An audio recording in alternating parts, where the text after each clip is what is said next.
Kapitel 6. Hende den blinde. Der findes mange gode bøger, sagde Pinkær, og jeg ved, at du, Richard, har skrevet en af dem. Ja, sagde Richard, den handler om fugle og hvorfor de lægger æg.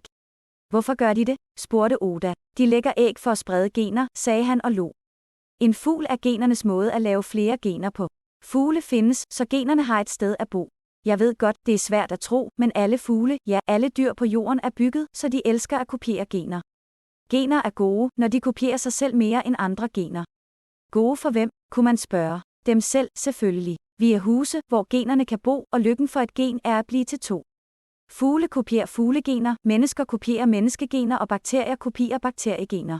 Men når bakterierne smitter os for at sprede deres gener, så ender det altid med, at de løber tør for ofre, de løber tør for svage dyr. Det samme sker for elefanter, de løber også tør for ofre, de løber tør for spiselige planter. Hvis alle elefantunger voksede op og fik unger, som fik unger osv., så ville hele jorden være dækket af elefanter om 2000 år. Og når elefanterne så har spist alt maden, så vil de bare stå og vente på at dø. Dyr, der er for dygtige til at få børn, som får flere børn osv., de løber til sidst tør for mad. Generne kopierer blindt sig selv og er ligeglade med, at de til sidst slår sig selv ihjel. Så pas på, fordi generne ved ikke, hvad de har gang i. De passer ikke på naturen, fordi lykken for et gen er at blive til to, og desværre bider den plan til sidst sig selv i halen. Elefantgener stopper hinanden i at få verdensherredømmet, når de spiser hinandens mad, fordi at få børn, det gør elefanten glad. Heldigvis bestemmer vores gener ikke, hvad der gør os glade. Wow, sagde Oda, hvor dum kan man lige være? Dum som en dør, sagde Douglas. Men du kan være uendelig klog, sagde David. Tænk, at jeg ikke vidste noget så vigtigt, som at der bor gener inde i mig, sagde Oda. Har du flere historier fra din bog, Richard? Ja, jeg har en historie om den blinde urmager, sagde han. Prøv det hele og skrot det meste, siger hun. Og hendes job er at finde gode gener og gode idéer. Jeg kunne også kalde hende for Ingen. Hvem opfandt fuglene? Ingen. Små dinosaurer blev bare bedre end de andre til at baske med vingerne. Hvem opfandt alle planterne? Ingen. Små celler blev bare bedre end de andre til at lave sollys om til mad. Hvem opfandt den første kano? Ingen. Havet sank bare de både vi byggede, som ikke kunne sejle. Hvem opfandt vores mad? Ingen. Sunde opskrifter levede videre hos de heldige familier. Usunde opskrifter dræbte de uheldige familier. Hvem opfandt internettet? Ingen. Det er et resultat af milliarder af menneskers små handlinger. Hvem opfandt religion? Ingen. Hvem opfandt sproget? Ingen. Hvem bestemte priserne? Heller ingen. Okay, sagde Oda, men hvem er egentlig hende den blinde urmager, som fandt alle de gode gener, som kunne bygge fugle, elefanter, bakterier og mennesker, for det er da ret imponerende, at hun kunne finde forskellene, som gjorde en forskel, sagde Oda. Hun er slet ikke nogen, sagde Richard. Den blinde urmager er bare et smukt navn for måden livet udvikler sig på.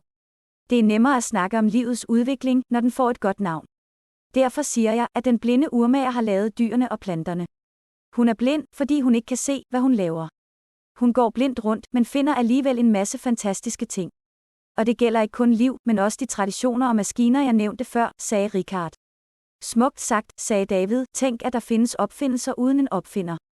At opfindelserne kom før forståelsen. Eller, som du siger, at der er en blind opfinder, som ikke bruger videnskabelige dimser, når hun opfinder nye ting. Hun ser og tænker ingenting, men opfinder så mange ting. Ja, den blinde urmager er klogere end videnskaben, sagde Richard. Hun behøver ikke vide noget som helst, når hun løser problemer. Selv de bedste opfindere kan ikke gøre et kogt æg råt, men hun har opfundet en maskine, som kan. Hun har opfundet en høne, som kan spise det kogte æg, og dagen efter er ægget så godt som nyt. Hvordan har hun opfundet alle de gener og idéer? Spurgte Oda. Hun udvælger forskellige slags gener og idéer igen og igen, sagde Richard, men hun finder sjældent noget, som er bedre, end det hun startede med, og undervejs dør utallige af dyr, planter og idéer, men hende den blinde urmager får aldrig dårlig samvittighed.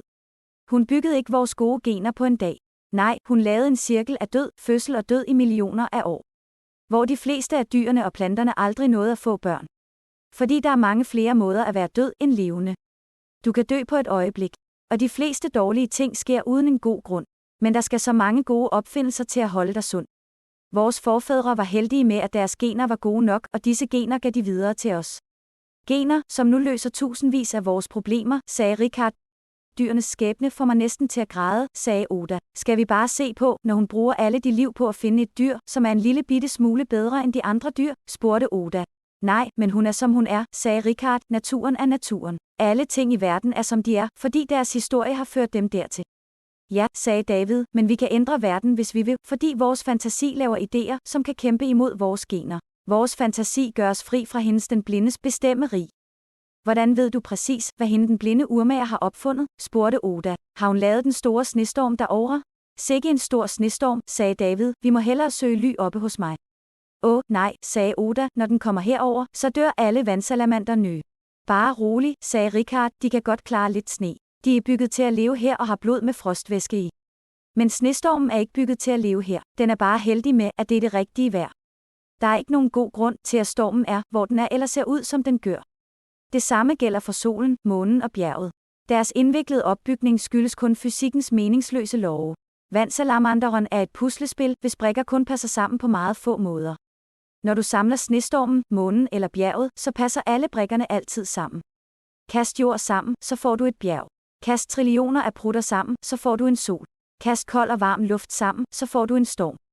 Men du kan ikke kaste noget sammen, så du får en vandsalamander.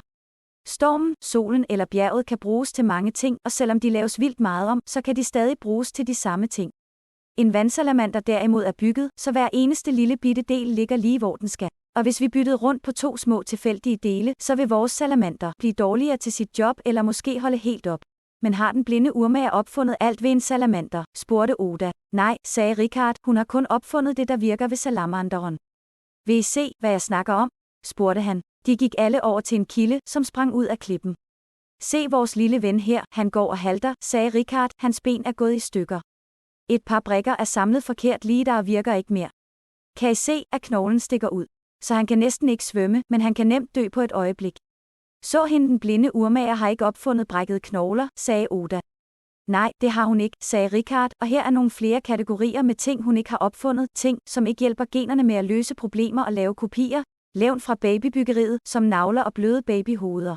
Affaldsprodukterne, som vores ånde, hudflager, bøvser, tis og prutter. Historiske lappeløsninger, som rygsøjler og et snakkevejrtrækningsrør.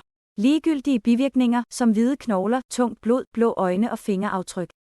Gamle ubrugelige ting, som hække, halebenet, vores søde tand og vores frygt for hajer, mørke og edderkopper. Vi burde i stedet frygte sukker, strøm, sociale medier, biler, kedsomhed, skoler og religioner. Religioner, hvad er det? Spurgte Oda. Hvor skal jeg begynde, sagde Richard, de kristne tror Guds ord passer og at de andres guder lyver. Religioner slukker for nysgerrigheden, så folk stopper med at tænke. De tror, at deres Gud har svaret på livets store spørgsmål. Folk, som tror på religion, tror, at deres Gud skabte jorden og solen på en dag. At mennesker findes, fordi deres Gud lavede Adam og Eva. Men at sige, at Gud gjorde det, det er en dårlig forklaring. Gud gjorde det forklaringer, de er ikke gode, fordi alle dele af forklaringen er tilfældige. Måske lavede Gud jorden og solen på et sekund. Eller på 10 minutter. Eller på 10 år. Og måske lavede han Adam og Eva ud af lærretyggegummi. Eller måske købte han dem i en butik. Gode forklaringer er svære at ændre, og deres dele er aldrig tilfældige. Jorden findes, fordi utallige små sten ramlede sammen, og solen findes, fordi mange millioner af prutter pressede hårdt på hinanden. Mennesker findes, fordi nogle kloge aber begyndte at få flere børn end de mindre kloge aber for 10 millioner år siden. De kloge aber fik så en sjælden gang et endnu klogere barn, og sådan fortsatte det. Men religioner, som skræmmer godtroende mennesker væk fra videnskaben, findes desværre stadig og fortsætter med at gøre dem bange for nye idéer. Religionerne tror, at når man mister troen på Gud, så mister man også al glæde i sit liv, ligesom børn, der mister troen på julemanden. Men de fleste mennesker tror ikke på de kristnes Gud eller på julemanden. Jeg har dog hørt, at moderne religioner er ved at komme til fornuft. De har fyret Gud, og de må godt kritisere hans bøger uden at få skæld ud. Kender I byens præst Pascal? Kristendommen er hans kald, men videnskaben er mit. Det er alt sammen meget spændende, sagde David, men jeg har ikke frysevæske i mit blod, så lad os komme over til mit varme hus og væk fra Guds store farlige storm.